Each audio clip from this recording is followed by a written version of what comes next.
Well, hey, everybody, and welcome back to Early Childhood Chats, the podcast. Andy Roszak with you as always. And today, what an honor. We are joined by some of the great folks from Sesame Workshop. You probably know Sesame from the big Sesame Street. But today we're going to be talking all about Sesame Workshop. They're doing some wonderful things and preparing our communities, working on resiliency, working on social, emotional learning and, trauma-informed practices for our young kiddos and our parents as well. So super excited to have Kama Einhorn with us today. Welcome to the podcast. Thank you so much for being here. It's such an honor to be here. Thank you, Andy. So for folks who don't know, Sesame Workshop, a little different than Sesame Street. Can you kind of talk us through what Sesame Workshop is and how you build on everybody that we love and know from Sesame Street? Sesame Workshop is the nonprofit organization behind the show Sesame Street. So we as a company produce the show Sesame Street, but we also produce a lot of other materials and operate in a lot of different ways, reaching all children. Well, fantastic. So, it's super exciting to me, especially as the father of a 2 and almost 5-year-old, that we're able to kind of take the characters that we know and love and trust right off the screen, and through the great work of Sesame Workshop, literally tackle some of these really tough conversations, challenges, resiliency, recovery, preparedness, all that kind of great stuff. Well, just thank you so much for all the work that you're doing. How did this whole thing kind of come to be? What was the genesis of Workshop and really the focus on preparedness and resiliency? Well, first, Andy, I need to turn the thanks right back to you. You have been a trusted and valued advisor in all the materials that we're going to be talking about today. And that's really an understatement. So thank you so much for your work in this area. And this initiative has benefited so greatly from your expertise. Thank you. I'm blushing over here. It's been a real honor. I love working with you guys. It's an honor. So as you know, the need to help children and families prepare for and respond to emergencies is increasing all the time. We've learned that extreme weather events are impacting more and more children, and 1 in 8 children globally will be directly impacted by an extreme weather event. And we also knew that Sesame Street, the characters and the place itself, could really reach families, children, and entire communities in helping them be more prepared, in helping them feel safer, and in helping them build the resilience that will see them through many of life's challenges, especially these extreme weather events that are happening, very frequently in their lives. Well, it's so great. And, obviously there's a whole body of research out there now on adverse childhood experiences or events and just how devastating they can be, but also how really amazing a positive childhood experience or event can turn that around really quickly. And I know we've talked about it kind of in this work, just that trust, that familiar face, that place of belonging, that again, familiarity when things aren't going well or not going as they usually do is super important. So I think just the whole initiative, being able to bring people that you already know and trust and friends that you see on the TV to come to bear on this. It's just phenomenal. I can't say enough things. And thank you so much for all the work that you guys have been doing and the focus you put on this matter, because, when times are tough, people turn to what's familiar, and that's very comforting, including our youngest kids, of course. Indeed. It's an honor to do this work. Working at Sesame Workshop, a lot of this job is helping children and families sort of find their inner Sesame, right? And what we're doing in this initiative is really spotlighting and modeling the best of a neighborhood, of a community, of the caregivers, and what children can do. Sesame Street is a place where there's always a comforting smile, and where there's always a neighbor you can lean on, right? And, a resourceful neighbor, and no one is ever alone. So the power of the place and the neighbors of Sesame Street is a tremendous asset to model these behaviors and these emotional well-being strategies and practices.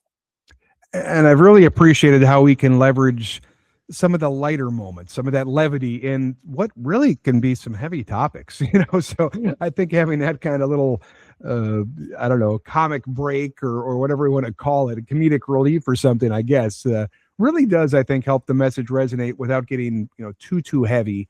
And we don't want to overwhelm, we don't want to scare, we want to do no harm, right? Just like our medical friends. So having that levity and again that familiarity has been fantastic. So I'm blessed because I've been working very closely with you and your team on this. So I'm going to ask you some questions that I already kind of know the answers to. Mhm. And I'm curious to make sure our listeners know the resources that are coming out. Who are they going to be designed for? They are designed for parents, for children, and for members of the community, like providers who serve families.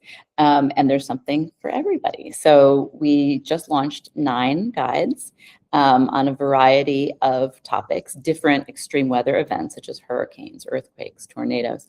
And different pages serve different purposes, but they all address the need for safety information, ways to prepare and to remain safe after an emergency, as well as the emotional needs of children and families to self-soothe, to comfort one another, and to feel a sense of connection in their communities.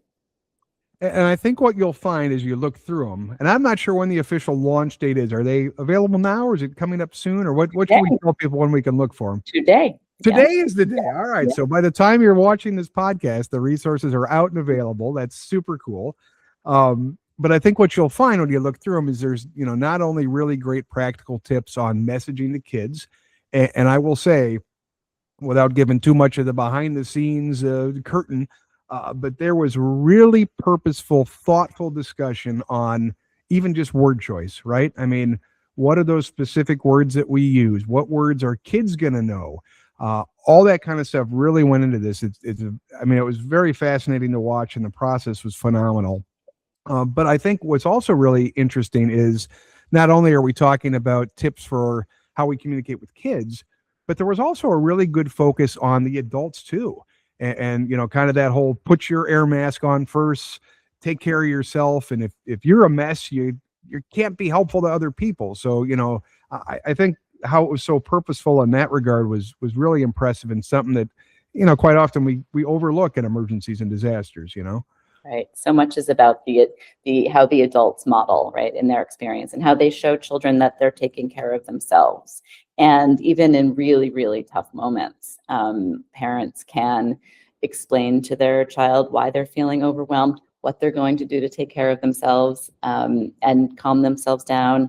There's so much power that an adult taking care of a child has in shaping the experience of the child, and in that way, they're teaching resilience. So the Muppet parents in our Muppet videos, and the adults on Sesame Street, are modeling that for the Little Muppets. The Little Muppets are modeling, learning that and modeling it for the children and the adults watching. So it's a big circle of learning. And what you'll find in the various guides is a wide variety of engagement strategies. So it's not just, read the text on the page and that's it. They've been purposely designed with, I mean, quite frankly, like interaction and family game time and stuff you can work on together individually, but also stuff you can work on together as a family and really bring the kids and parents together. Indeed, indeed. So how do you envision this kind of rolling out? I think, quite frankly, the way they're written is nice because it's not just after a disaster where these become useful, right? And I think that was kind of the intent all along with these particular guides. Right. We know that the cycle of extreme weather events, that there's not necessarily a clear before, during, and after, right? And more there's been overlap, and we also have to consider the challenges of like long-term recovery. So the guides are meant to be used at different points. Some pages can be used anytime at all. Some are very specific about preparation tips. But the beauty of them is that they don't have to be used in any particular order. The pages don't have to be used in a set order. They can be used however parents and other providers see fit, based on the needs of their child or their community. And most of all, they are completely free. They are available on sesame.org/emergencies. Sesame.org/emergencies. Love it. And you said a really important word there, free. So In how did we get these to be free? What's the magic sauce here? Who do we have to thank? A lot of Sesame Workshop initiatives depend on philanthropic funding, and these are funded by PSEG. Well, thank you, PSEG. You're amazing. We appreciate all the support to make this possible. And quite frankly, just to put a fine point on it, if you're a child care provider, if you're an educator, if you're looking for some supplemental resources, these things are phenomenal, especially when you're thinking about your STEM and your STEAM initiatives, talking about, the outdoors and talking about weather and talking about, nature and all that stuff. They're designed in a way that can really be plug and play, right? So, I mean, we're talking about, flooding, we're talking about tornadoes, we're talking about hurricanes, we're talking about earthquakes. There's a lot of stuff here, as you mentioned, that, literally in calm days, you could still pull out and really teach kids what is a tornado, what is an earthquake, what is all this stuff. Lots of science learning here, and we really learn a lot as we create them. So yeah, and also really age appropriate explanations about what these storms are, right? Why they happen and what to expect, and why we do the things we do to stay safe. There's a lot of learning, and so many children are the kind of learner that really benefit from knowing that information. And when you know what you're dealing with, information is power. So that, in a way, knowing that science information is a resilience building experience.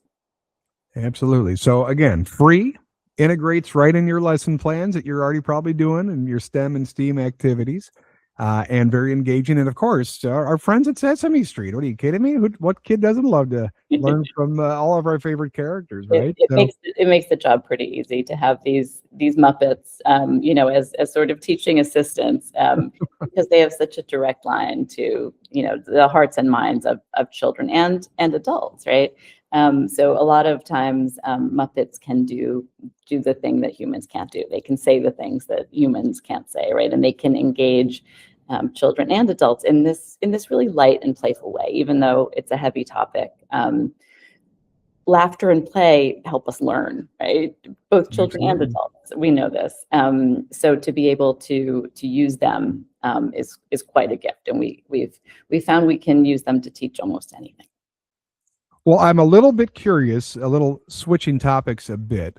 What did your parents say when you told them that I'm working for Sesame Workshop? I got to imagine it's not a job that everybody gets. That's pretty darn cool. What did your parents think about when you said, I'm working with these Muppets? It's crazy over here. It's always a crowd pleaser, no matter who you share it with. It lights everybody's face up, and it's a rare thing. It's lovely, and most people who work at the workshop have grown up on the show, and have favorite Muppets, Muppets they really still connect with, and I think it speaks to the power of the Muppets themselves and the different characters who really each have a special job, right? They're all designed to sort of highlight an aspect of human experience. They all have these strengths and these challenges. We have Cookie Monster, who has no impulse control, right? We have Elmo, whose curiosity is just delightful. We have Grover, who has this bravado to him. We have the Count, who obviously is equipped to teach counting. But all of these characters have such an important role in the lives of children, and we're able to figure out how to what we call Muppetize the content that we'd like to teach. So for the emergencies, we start by going to experts like yourself. We start doing our research. We have a special research model, and we figure out the messaging that we would like to convey to children and adults, and then we figure out how we're going to use the Muppets to do it. And that's a really, really fun, often challenging part of the job. Well, I can't say enough wonderful things. I've had the opportunity, come and visit you guys and be on set with you all, and just the passion and, quite frankly, the longevity of so many folks that are at the workshop and in the studio. It's phenomenal. I mean, it really is a family, and I think folks would be I don't know that they'd be shocked, but it's kind of what you expect. I mean, you have experts in all sorts of different fields that are contributing to this. So, when you see the workshop produce a product, or when you see something on the TV screen, I mean, there's been so much thought and different viewpoints and different expertise that come to bear on this to really strike that right tone. It's really kind of it's a masterpiece come together. It's fascinating. I don't know. I know you've been there for a while, so maybe, you kind of take it for granted, but from the outsider looking in, like, it was really cool to see all these different disciplines come and bring all their expertise to bear to create this really amazing, finalized, polished product, It does not get old. I can assure you. And with every new topic that we are addressing, there's a new chapter. So to create these materials around extreme weather is just new and interesting, and it's so needed. And we know that we can really serve children and families and really help everybody be safer and feel safer. Well, fantastic. All right, I got a couple rapid fire questions if you're up for it. I guess I would be remiss if I didn't ask who your favorite Muppet is. Oh, always. I could talk about Grover all day long.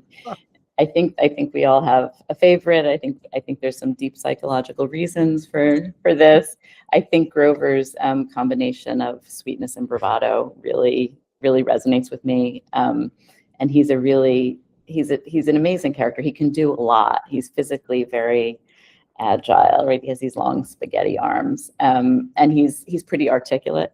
And he was my first friend, and I think children's relationships with these characters they see on the screen are actually important relationships in their lives. These parasocial relationships, and it's really interesting to consider how the children relate to the different Muppets, and what resonates with children about them, and the things that these Muppets say and do that children are watching.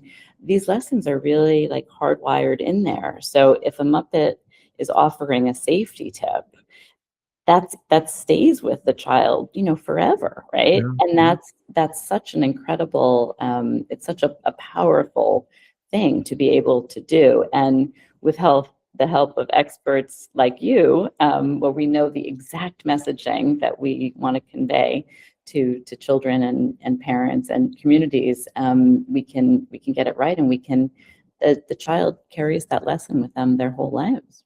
Oh, I mean, think about how many kids really attribute counting to the count. I mean, it must be, I don't know, millions, hundreds of millions at this point. What was one thing that kind of shocked you when you first started working with the Sesame folks? Oh, what a good question. I knew that Sesame Workshop was that research was the lifeblood of the company. I knew that, like, on a theoretical level. But when I began working here, I was just completely amazed and taken and enthralled by the level of commitment to the research, and the attention that is lavished on every line of text, every bit of script, to make sure that it's exactly right, and how long we're willing to take to make sure that happens, and also the sort of culture of learning in the company that we were always revisiting to see if we got something right, what we might do differently. So the way we test, the way we do formative and summative testing, to see how impactful we can be and how impactful we were, that was a wonderful thing to know. Thank you for all you guys are doing. Any thoughts, comments? If you had to speak directly to an early childhood professional, a teacher in the classroom, a provider, a couple things you'd want them to know, or something you'd like them to hear directly from the folks at Sesame Workshop? First, I just want to say a deep thank you to the early childhood educators, who are really on the front lines in our world right now, and the challenges that are facing children. The work you're doing serving children and families every day, among so many changes and challenges, and the need to continually help children adapt to surprising challenges, big and small, right? Sudden, and how much comforting is involved in your work, right? And how much resilience building and teaching of the way you're building children's resilience is really, it's precious. It's so needed in our society. So I think I speak on behalf of my colleagues when I say thank you, and we are in awe of you. I think that we're in a time of profound change, and adaptation is such a skill that is in need. And the so many things that you do to build resilience, ways that we want to support you in building resilience. These ways are available in our materials. We hope that they can serve you.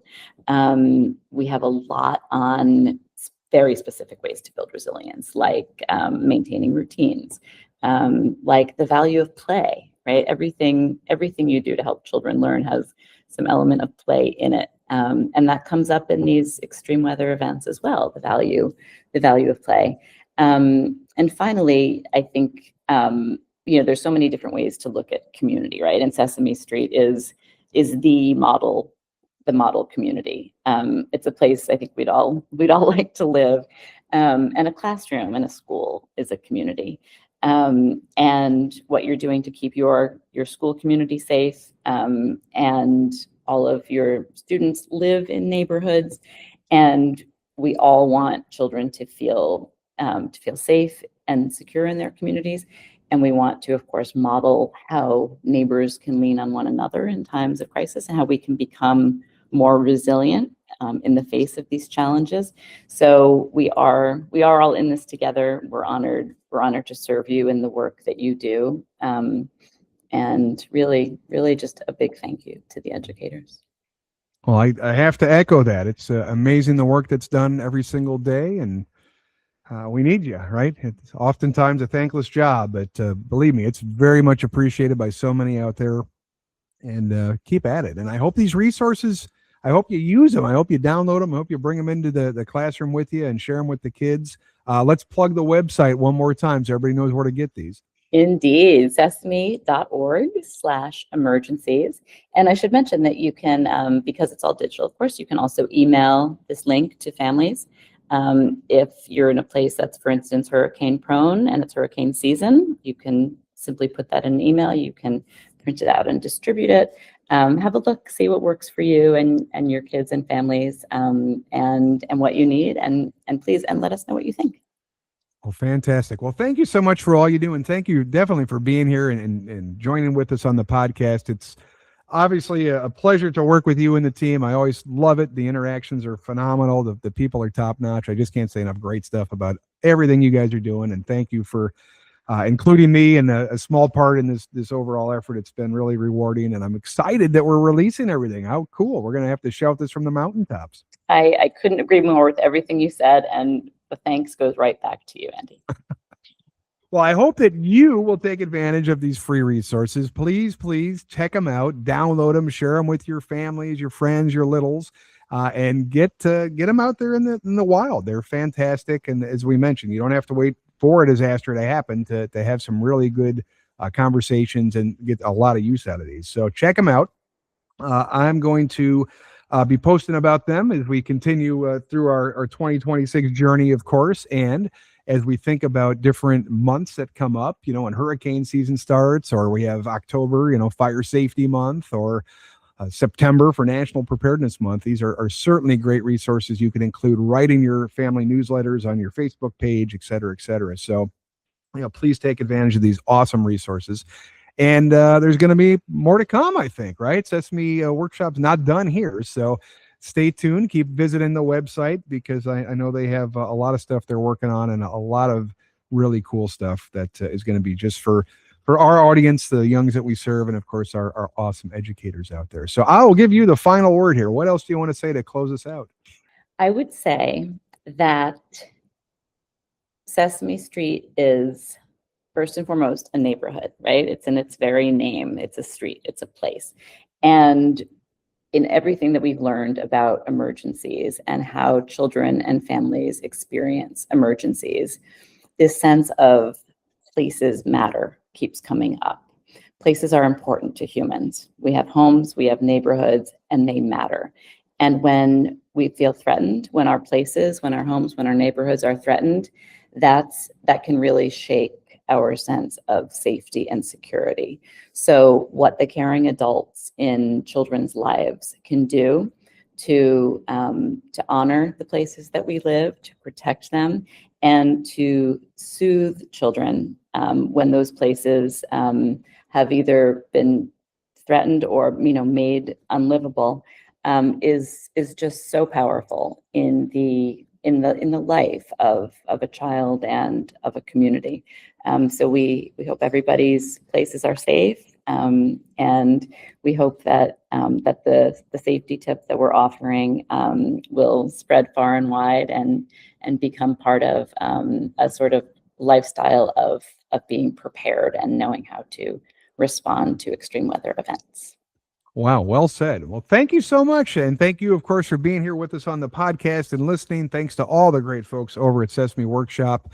It's been a real pleasure. I hope you enjoyed this episode of the podcast, and I hope to see you again on a future edition here of the Early Childhood Chats podcast. Until then, I'm Andy saying stay safe out there, and we will see you on the next one.